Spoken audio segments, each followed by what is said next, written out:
不晓得蚩尤族大元帅，你无力阻。 Halo Sobat Samakanang, gimana kabarnya? Semoga kalian baik-baik saja ya. Seperti biasa, pada video kali ini kita akan membahas preview cerita Donghua BTTH episode ke-192, yang dimana pada episode sebelumnya, Shun Er memperingatkan Xiaoyan bahwa hanya ahli Banshan ke atas yang boleh ikut. Karena ruang api teratai setan, pemurnian sangat berbahaya. Karena jumlah tidak berarti, sehingga Yaolao segera memerintahkan pasukan yang lemah untuk mundur. Huo Xuan lalu memimpin kelompoknya masuk ke klaster cahaya.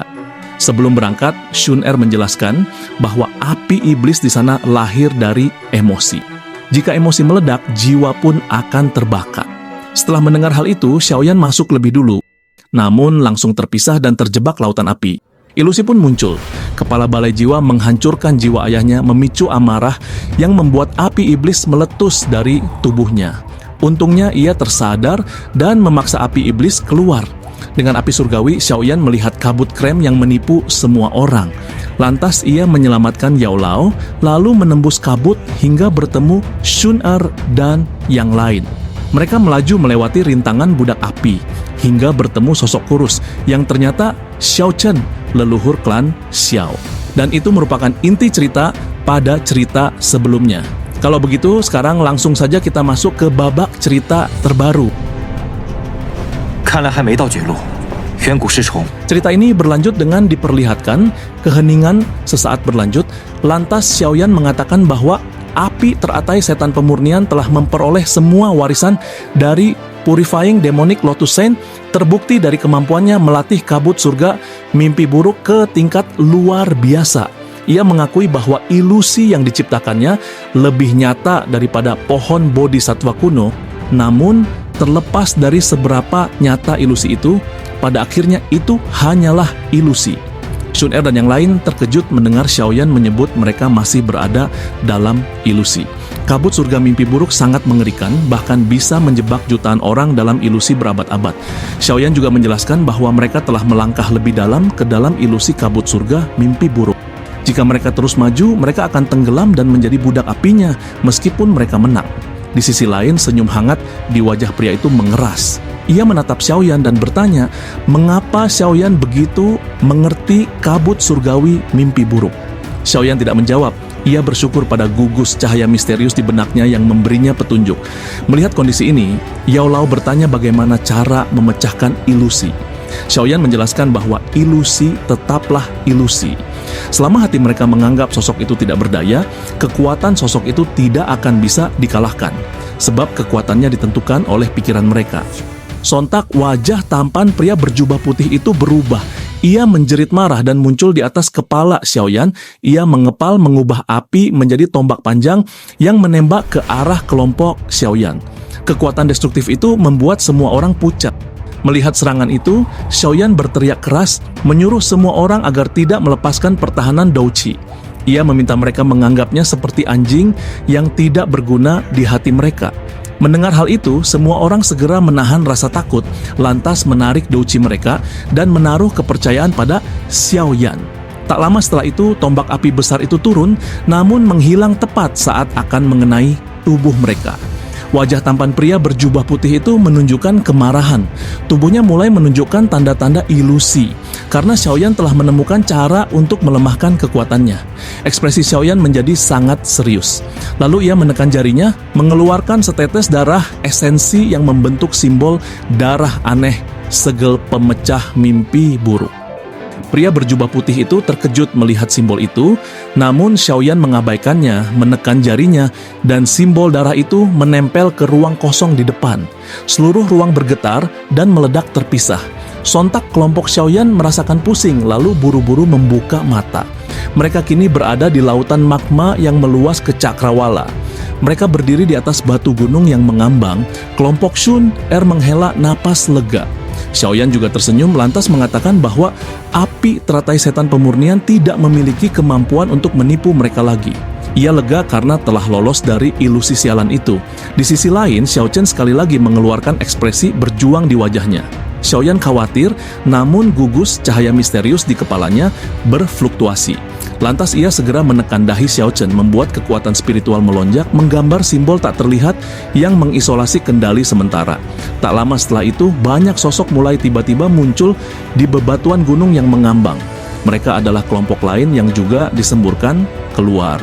Melihat hal ini, Yao Lao menyimpulkan bahwa tindakan Xiaoyan menghancurkan ilusi telah menciptakan efek domino. Xiaoyan lalu melihat ke lautan magma. Pilar magma setinggi 1000 kaki menjulang dan di atasnya muncul seorang pria tampan berjubah putih. Sosok di hadapan mereka ini adalah api teratai setan pemurnian yang sebenarnya. Seluruh tempat mendadak sunyi saat semua orang menatap pria berjubah putih yang muncul di pilar magma. Mereka tahu bahwa ia adalah wujud sejati dari api teratai setan pemurnian. Kepala Balai Jiwa mengangkat kepala. Dengan ekspresi masam, ia mengakui bahwa api teratai setan pemurnian telah menguasai kabut surga mimpi buruk karena ia sempat terjebak. Di sisi lain, penatua Yao Wangwei dari klan Yao menegaskan bahwa api iblis ini tidak boleh dibiarkan bebas sebab akan membawa bencana besar ke Central Plains. Banyak orang di sekitar mengangguk setelah mendengar kata-kata Yao Wangwei, mengakui kengerian kekuatan api iblis itu. Pria berjubah putih di pilar magma mengabaikan mereka. Matanya terkunci pada Xiaoyan, lantas ia menuntut mengapa Xiaoyan bisa mematahkan ilusi kabut surga mimpi buruknya. Namun Xiaoyan hanya merentangkan tangan, mengatakan itu hanya keberuntungan. Mendengar hal itu, banyak orang terkejut. Mereka tidak menyangka Xiaoyan yang hanya bintang 2 Daosheng adalah orang pertama yang memecahkan ilusi yang dibangun 1000 tahun. Huoshuan tertawa, mengatakan mereka semua berutang budi pada Xiaoyan. Namun, kepala Balai Jiwa dan orang-orang klan Yao hanya mencibir. Pria berjubah putih itu menatap Xiaoyan. Ia tidak percaya alasan itu, lantas mengatakan nasib mereka tetap akan berakhir. Lantas ia melambaikan tangan. Sontak api putih krem yang ganas meletus dari tubuh pria berjubah putih itu menyelimuti seluruh area seperti penjara api. 4 tirai api besar turun, terhubung dengan lautan magma di bawah, membentuk kubus besar yang menyegel kelompok Xiaoyan. Melihat hal ini, Yao Lao berkata dengan muram bahwa api iblis itu ingin memurnikan mereka semua. Di sisi lain, Xiao Chen mengungkapkan bahwa kekuatannya setara dengan puncak bintang 5 Daosheng.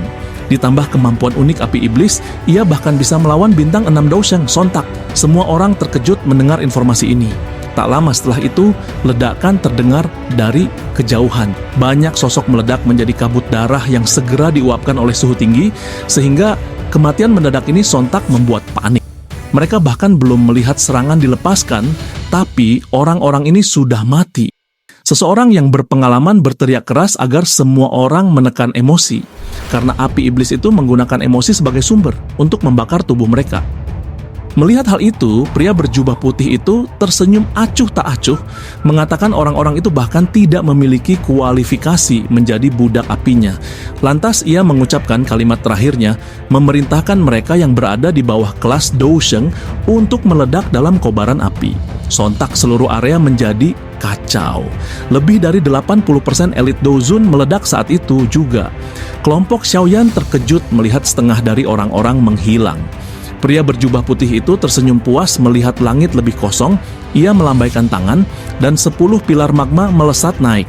10 sosok berpakaian baju zirah api putih krem, semuanya budak api kelas Daosheng muncul di sekelilingnya. Budak api terkuat bahkan memiliki kekuatan bintang 3 Daosheng tingkat lanjut. Barisan ini membuat semua orang, termasuk kepala Balai Jiwa, tertegun. Melihat barisan mematikan ini, lantas menyarankan mereka semua untuk bekerja sama. Kepala Balai Jiwa pertama kali melihat ke arah kelompok Xiaoyan. Ia menyadari Ziyan dan Gunanhai sangat kuat dan akan merepotkan jika mereka menolak kerjasama. Kepala Balai Jiwa berkata bahwa terlepas dari dendam yang ada, mereka harus bergandengan tangan jika ingin bertahan hidup dan mengalahkan api teratai setan pemurnian kali ini. Banyak ahli lain terdiam mengingat reputasi Balai Jiwa. Kepala Balai Jiwa juga menambahkan agar mereka cepat memutuskan, lantas penatua Huoyao dari klan Yan setuju. Klan Yao, klan Lei, dan klan Xi juga mengangguk. Di sisi lain, Xun Er bertanya kepada Xiaoyan apa yang harus dilakukan sebab bekerja sama dengan Balai Jiwa seperti bekerja dengan harimau. Mendengar hal itu, Xiaoyan tersenyum tipis menyetujui aliansi sementara ini. Meskipun mereka setuju untuk bekerja sama, setiap orang memiliki skema sendiri. Kepala Balai Jiwa terkejut sejenak mendengar Xiaoyan setuju begitu saja. Ia kemudian mengumumkan rencana. Para ahli berkekuatan bintang 4 Daosheng ke atas akan menyerang api teratai setan pemurnian, sementara sisanya menangani para budak api.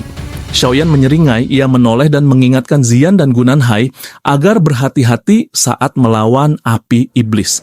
Ia juga berbisik agar mereka tidak menggunakan seluruh kekuatan, waspada terhadap kemungkinan serangan diam-diam dari rekan aliansi yang tidak terpercaya ini. Sementara itu, Xiao Chen menjelaskan bahwa ia tidak bisa bergabung dengan serangan utama sebab segel isolasi Xiaoyan akan hilang jika ia mendekat api iblis itu, membuatnya kembali dikendalikan. Mendengar hal itu, Xiaoyan tersenyum. Ia mengatakan mereka harus selalu menahan sesuatu. Ia tahu Xiao Chen yang kekuatannya diyakini paling tinggi di antara mereka, meski auranya tersembunyi, akan menjadi kartu truf dan pelindung tersembunyi bagi kelompok mereka, terutama karena dendam dengan Balai Jiwa. Xiao Chen mengangguk, mengakui bahwa Xiaoyan adalah satu-satunya anggota klan Xiao yang tersisa. Ia berjanji akan memberikan semua yang ia miliki, bahkan nyawanya, untuk melindungi Xiaoyan. Xiaoyan menghormati leluhurnya itu. Ia menyadari total 7 ahli bintang 4 Daosheng, termasuk Xian dan Gunanhai, yang akan bergabung melawan api teratai setan pemurnian. Barisan ini relatif menakutkan, memberi mereka peluang sukses yang tinggi. Tak lama setelah itu, Kepala Balai Jiwa memimpin maju. 7 ahli segera membentuk formasi melingkar di sekitar api teratai setan pemurnian. Bahkan aura mereka saja sudah mengguncang dunia. Pria berjubah putih yang berdiri di atas pilar magma tersenyum sinis. Sontak ia meraih lautan magma dan tombak api iblis putih pekat muncul di tangannya. Ia berteriak bahwa siapapun yang menghalanginya hari ini akan mati. Segera gelombang api iblis raksasa meletus dari mulutnya, memaksa Kepala Balai Jiwa dan yang lain melepaskan Dou Qi dan keterampilan Dou terkuat mereka. Mata Kepala Hall of Souls berkedip. Lantas uap hitam keluar dari tubuhnya ke segala arah. Setelah itu uap itu bertabrakan dengan gelombang api besar, tetapi kabut hitam tersebar saat bersentuhan. Gelombang api besar terpisah dan berubah menjadi 7 pilar api besar yang dengan kejam menghantam 7 orang itu. 7 sosok itu terhuyung mundur, beberapa seperti Yawang Wei dan tetua klan Shi terlihat sangat menyedihkan. Tak berselang lama, api teratai setan pemurnian melancarkan serangan kedua. Tangan tragedi hebat, tangan magma 10.000 kaki yang meledak dari lautan magma, menghantam ke-7 ahli itu seolah mereka hanya lalat. 7 ahli tersebut terlempar keluar dari magma, wajah mereka pucat. Mereka sadar bahwa api iblis jauh lebih unggul dan jika terus menahan diri, mereka akan kalah. Kepala Balai Jiwa berteriak dingin agar mereka berhenti menahan kekuatan. Mendengar hal itu, 6 ahli lainnya, termasuk Xian dan Kepala Balai Jiwa, akhirnya melepaskan kekuatan penuh mereka. Xian berubah menjadi tubuh naga Phoenix setinggi 10.000 kaki, menyebabkan tekanan menakutkan. 5 ahli yang tersisa juga melepaskan kekuatan penuh. Aura ke-7 Daosheng itu melonjak, mengguncang wilayah laut magma. Melihat hal itu, api teratai setan pemurnian tersenyum dingin. Ia menatap kelompok Xiaoyan di kejauhan dan berkata, budak api ini saja sudah cukup. Sontak, ia memberi perintah dingin. 10 budak api Daosheng yang tergantung di udara segera bergerak menyerang kelompok Xiaoyan tanpa ragu-ragu. Seluruh dunia berubah menjadi keributan dalam sekejap saat 7 ahli terkuat memulai pertempuran sengit melawan api iblis dan 10 Daosheng budak api menyerbu kelompok Xiaoyan. Ekspresi serius melonjak di wajah kelompok Xiaoyan saat para budak api kelas Daosheng bergegas ke arah mereka. Xiaoyan berteriak lembut dan memimpin untuk mundur, tidak berani langsung menghalangi budak api yang kebal rasa sakit ini. Sun Er dan yang lain bergegas mengikuti, menemukan lokasi yang luas untuk mereka sendiri. Melihat budak api tersebut, wakil kepala Aula Jiwa mencibir dingin. Ia merasa dapat menghancurkan budak api itu. Di sisi lain, Hun Feng memberi perintah agar mereka tidak berinisiatif menyerang. Hun Feng berkata mereka akan melawan hanya jika budak api mendekat dan sisanya menonton saja. Wakil kepala balai tertawa aneh dan setuju. Para ahli lainnya berkumpul saat 10 budak api Daosheng itu tiba. Lantas budak api itu segera berpisah menuju target yang sudah mereka pilih. 3 budak api menuju kelompok Xiaoyan yang terkuat adalah bintang 2 lanjutan Daosheng. Xiaoyan segera mengalokasikan tugas. Ia memilih Buddha api bintang 2 lanjutan, sementara Shun Er mengambil 2 Buddha api bintang awal Dousheng, dan tetua pertama Menara Pil mengambil bintang 1 lanjutan Dousheng. Setelah alokasi selesai, Xiaoyan mengingatkan semua orang untuk berhati-hati dan memperhatikan aktivitas pihak lain. Sontak Xiaoyan muncul di depan targetnya. Douqi yang luas dan kuat bergerak. Ia menghantam kepala budak api itu dengan serangan liar penguasa Xuan berat. Namun budak api itu memblokir dengan lengan dan percikan api keluar. Api putih krem di tubuh budak api itu segera berubah menjadi mulut besar yang ganas, menggigit Xiaoyan. Merasa waspada, Xiaoyan bergerak cepat. Ia muncul di belakang budak api itu. Kedua tangannya terangkat dan 2 lingkaran cahaya hitam pekat menyebar, melepaskan telapak tangan penciptaan surga yang hebat. Telapak tangan yang kuat itu menghantam budak api, membuat api putih krem di tubuhnya sedikit redup. Xiaoyan menyadari bahwa setiap kali ia menyerang, sebagian api putih krem itu akan tersebar. Setelah api iblis benar-benar lenyap, kekuatan budak api akan berkurang. Seluruh langit di atas lautan magma menjadi medan pertempuran sengit. Pertarungan paling panas adalah di tengah, di mana 7 bintang 4 Dousheng melawan api teratai setan pemurnian. Setelah ke-7 ahli itu melepaskan kekuatan penuh, api teratai setan pemurnian mulai terjerat. Tidak ada yang berani melangkah ke medan pertempuran seluas 100.000 kaki di langit ini. Badai yang menakutkan terjalin menyebar dengan cara yang sangat kacau yang tidak membedakan antara teman atau musuh. Di luar medan pertempuran utama, kelompok Xiaoyan berhasil menekan 3 budak api. Sementara itu, di medan pertempuran lain, 7 budak api sisanya disibukkan oleh para ahli lainnya. Di antara 10 budak api, ada 2 yang telah mencapai bintang ketiga kelas Dousheng. Salah satu budak api bintang 3 Dousheng mengamuk seperti serigala ganas karena tidak ada yang bisa menahannya setelah wakil kepala balai jiwa sibuk dengan budak api bintang 3 lainnya. Saat Xiaoyan terus menyerang, ia melancarkan palem musim semi kuning. Telapak energi besar itu menghantam budak api, menyebarkan api iblis terakhir di tubuhnya. Budak api yang tadinya menyerang dengan sekuat tenaga, tiba-tiba kekuatannya berkurang drastis. Xiaoyan menyadari bahwa api itu adalah sumber energinya.